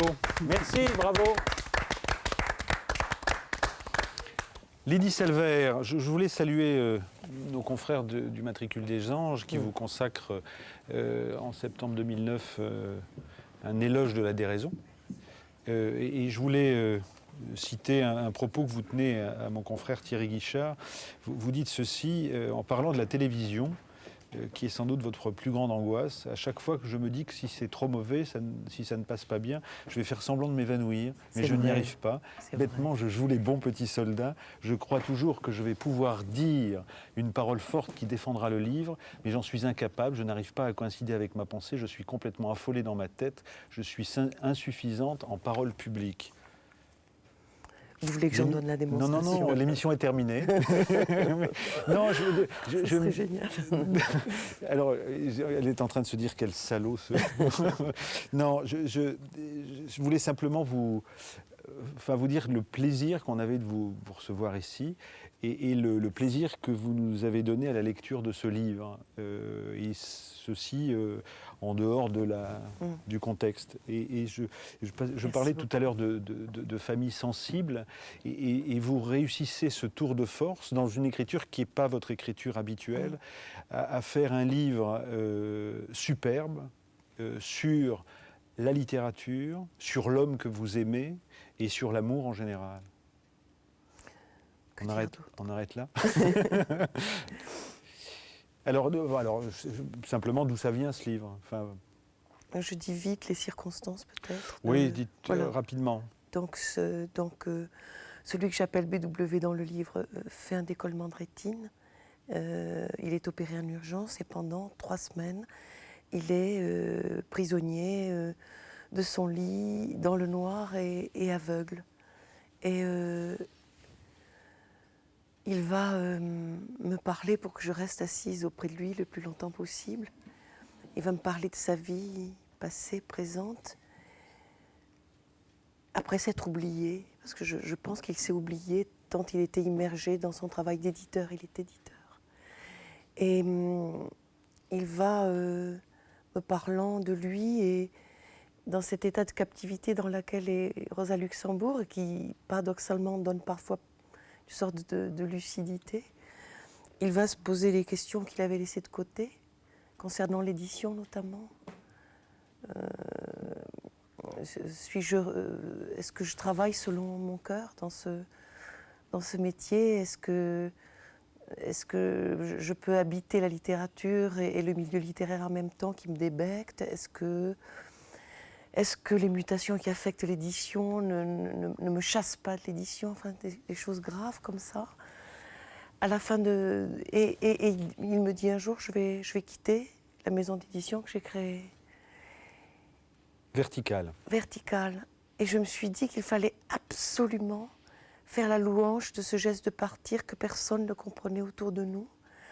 Parce que par ce geste, il me disait à tous qu'on peut se sauver d'un endroit qui nous meurtrit, qui nous fait mal, qu'on n'est pas obligé au compromis, qu'on n'est pas obligé de... On n'est pas obligé à l'inceste germano-pratin. Comme il est dit dans... Voilà.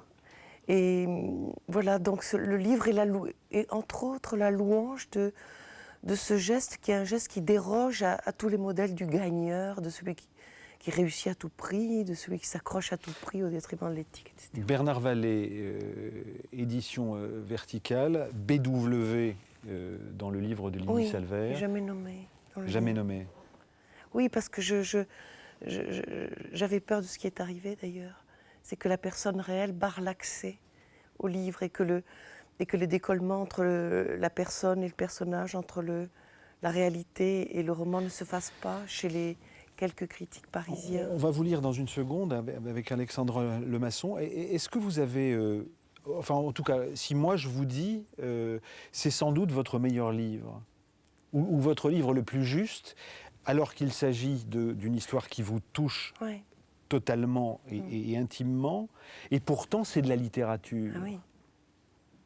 Et vous n'avez jamais été aussi juste dans votre littérature ou dans votre exigence de littérature. Ça me fait drôlement réfléchir parce que jusqu'à présent, j'avais l'impression que la fiction, que dissimuler ma biographie, enfin, générer de la fiction, et j'adore la fiction. Je me dis que si je suis meilleure quand je suis très, très près de moi, je suis un peu désarmée devant l'avenir qui...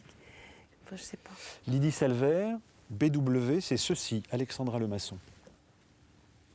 J'ignore ce qui se dégagera du récit que tu feras de ma vie. J'ignore vers où il pourra nous mener, toi et moi. J'ignore quelles seront les choses qui seront retenues pour ou contre moi.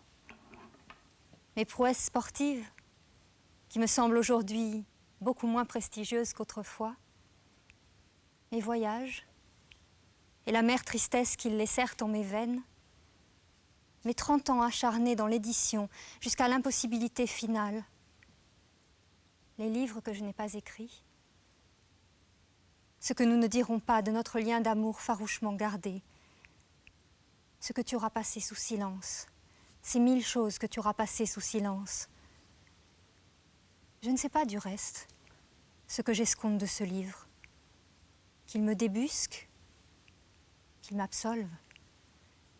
Qu'il transforme ma vie qui est sans intérêt en littérature et fasse résonner chez le lecteur je ne sais quel écho de ce que fut l'existence d'un homme né le 20 septembre 1946 au Portel, commune du Pas-de-Calais, France, et qui aima les livres autant que les femmes et que...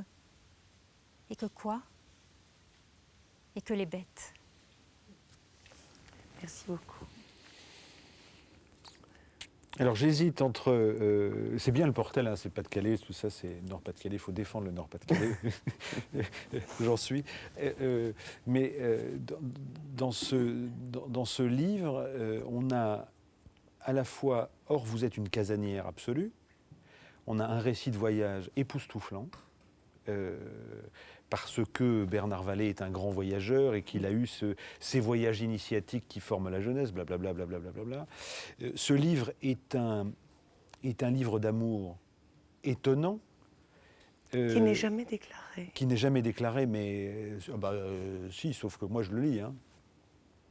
Mais c'est jamais déclaré, mais c'est... tout le monde voudrait être cet homme dans cette déclaration d'amour-là.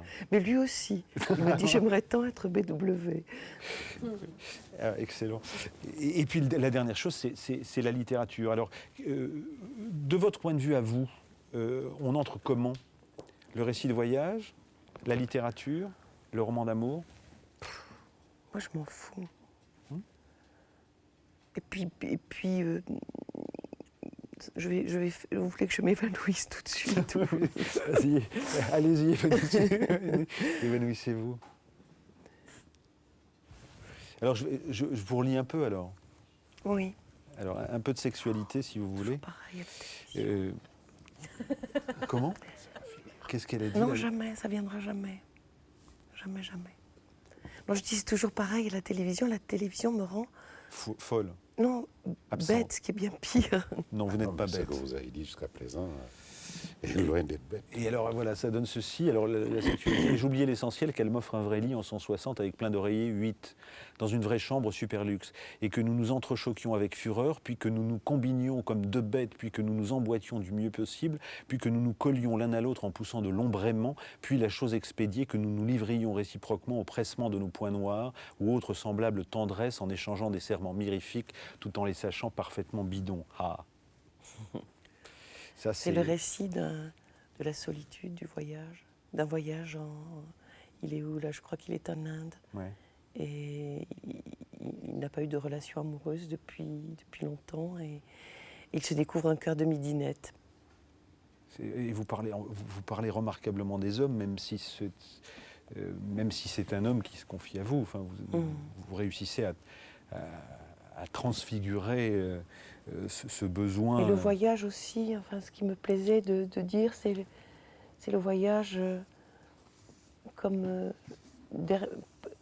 dernière possibilité de rencontrer l'autre, enfin l'autre tellement différent, l'autre singulier. Il y a un mot qui revient vous aimez les citations et je ne sais plus où je l'ai vu, mais vous dites à un moment, puisqu'il y a vos origines espagnoles aussi qui parlent, je crois que c'est, alors c'est le torero quand il tue le taureau, oui. Qui dit Dejarme solo. Dejarme solo, voilà, laisse-moi seul. Et ça fait complètement écho au parti. Hein.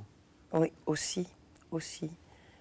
Mais la citation est dans le passage où je parle de sa mélancolie. Ouais. Sa mélancolie dans laquelle il ne supporte aucune complicité, aucun soutien. Il veut rester seul. Il dit que c'est dégueulasse d'être mélancolique et déprimé, qu'il ne faut pas être vu. Alors vous êtes psychiatre, vous avez fait des études de médecine, vous êtes pédopsychiatre. Ce garçon, il est quand même ingérable parce que c'est un teigneux, quoi. Mais c'est des colères comme les colères de Rosa Luxembourg dans ses lettres. C'est des colères généreuses, c'est des colères qui sont tous sauf méchantes et amères. Non, pas du tout. Mais je crois que dès qu'il sent que quelque chose l'empoisonne ou qu'il est assis sur des acquis, il éprouve comme une pulsion à partir. Comme il a quitté les éditions Verticales, oui, parce tout quitté que jusqu'ici. Pour une sordide histoire de rapport de force, de pouvoir. Oui, puis l'écœurement qu'il avait du milieu éditorial en général.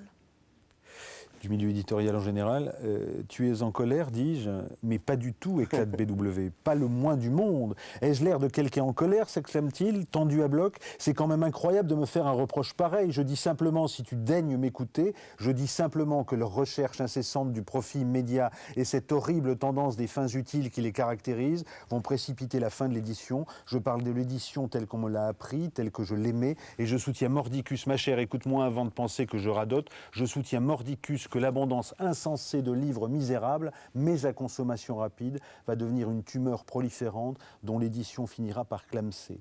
Et c'est pas de la divination que de le prédire. Oui, sa colère va à l'édition qui se plie au marché, à la littérature industrielle qu'elle produit, aux livres standards, enfin, toutes ces choses. Vous réussissez à dire ça dans ce livre qui est publié au Seuil, grosse maison, etc., etc. Donc on a parlé tout à l'heure de l'inceste germano-pratin. En même temps, vous faites œuvre littéraire incroyable, alors que vous parlez de la mort de la littérature, au sens où on l'entend habituellement, au sens de l'exigence de Bernard Vallée. Comment vous gérez cette affaire-là ? Mais je crois que la question de la fin de la littérature, il faut vraiment la penser sur deux niveaux. Il y a cette propension de la littérature à déclarer toujours sa propre fin, à dire son impuissance, à se déprécier, à déclarer ses limites, et c'est son essence, et c'est sa nature, et c'est très bien comme ça, et qu'elle n'en finisse pas de finir. Ça sera la meilleure des choses. Mais il y a toutes ces structures dont dépend la littérature, et qui la menacent, sérieusement. Plus que sérieusement. Hein, plus que sérieusement. Et BW le dénonce parce qu'il aime tant la littérature et pour tenir éloigné cette échéance, bien sûr. J'ai une question qui va absolument vous irriter. L'autofiction, bien sûr. Tout à l'heure, on parlait de cette écriture qui est différente de ce que vous écrivez d'habitude, parce qu'elle est plus intime, parce qu'elle vous touche plus. Alors, je pensais à autofiction et je me dis, alors, même si on évacue le problème et que tout le monde est dans l'autofiction, parce que tout le monde s'inspire de sa propre histoire, etc., mais dans cet exercice-là, on a Christine Angot, et on peut dire que ce n'est pas cette littérature exigeante qui est la vôtre. On a Emmanuel Carrère aussi, qui est déjà plus dans une distance. Quel est votre propos, enfin, ou votre réflexion sur cette idée de l'autofiction ? Parce que j'ai l'impression que vous êtes découverte aussi une capacité d'écrire littérairement au cœur de l'intime. Oui, mais comme j'ai des arrières politiques, je crois que j'ai toujours articulé la biographie de BW, l'histoire de BW, aux autres, au monde, à une génération qui naît en 1946, qui meurt, mon Dieu. Oh, mais qu'est-ce que je dis ? Enfin bon. Ah bah, vous pouvez tomber dans les pommes, hop. Voilà, j'ai toujours, mais sans le vouloir, parce que il y a derrière tant sans doute de réflexion politique, l'articulation entre l'ordre intime et l'ordre extérieur, elle se faisait toujours et naturellement. Donc je ne suis pas tombée dans le le grand risque de l'autofiction, qui est de contempler son propre moi et de se détourner du monde et des autres, ce qui est la pire des choses. En tout cas, c'est un livre que, dans cette émission, on vous recommande de lire, toutes affaires cessantes, comme Merci on dit. Un mot de commentaire autour de cette table. Je trouve ça... Ah, vous les avez scotchés, hein? Non, heureusement qu'elle n'est pas tombée dans les pommes. Ah, mais Kiné, vous auriez fait quelques gestes. Ah, volontiers. Là, ça m'aurait rappelé... le bon vieux temps. Oui, voilà. Anouk? Moi, je suis en cours de lecture et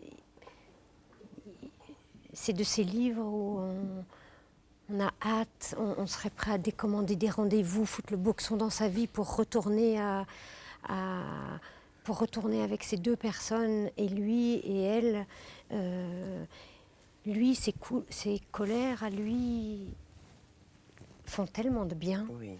Parce que c'est des vrais pôles de résistance, de sens et de joie, en fait. C'est-à-dire que, en fait, c'est lui qui est du côté de l'amour, c'est lui qui est du côté du oui.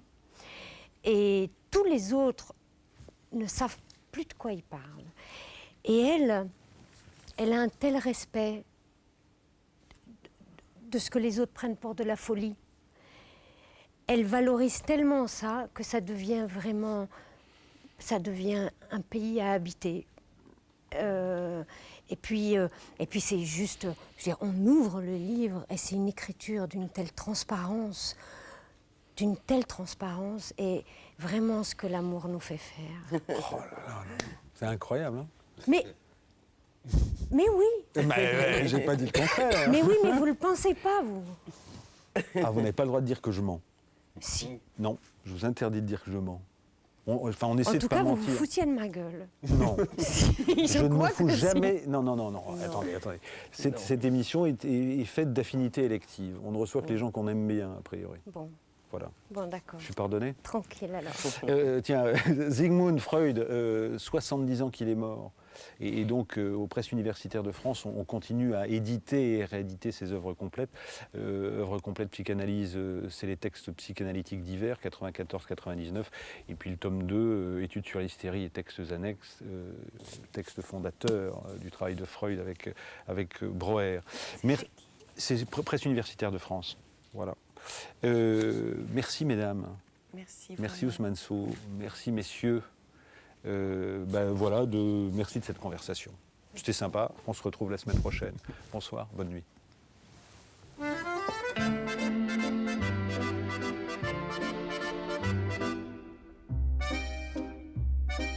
Et puis quand l'accordéoniste s'est arrêté, ils sont partis.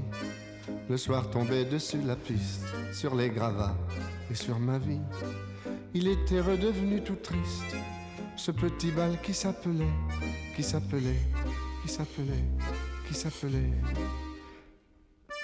Non, je ne me souviens plus du nom du bal perdu. Ce dont je me souviens, c'est de ces amoureux qui ne regardaient rien autour d'eux. Il y avait tant de lumière avec eux dans la rue. Alors la belle affaire, le nom du bal perdu. Non, je ne me souviens plus du nom du bal perdu. Ce dont je me souviens, c'est qu'on était heureux, les yeux au fond des yeux. Et c'était bien. Et c'était bien.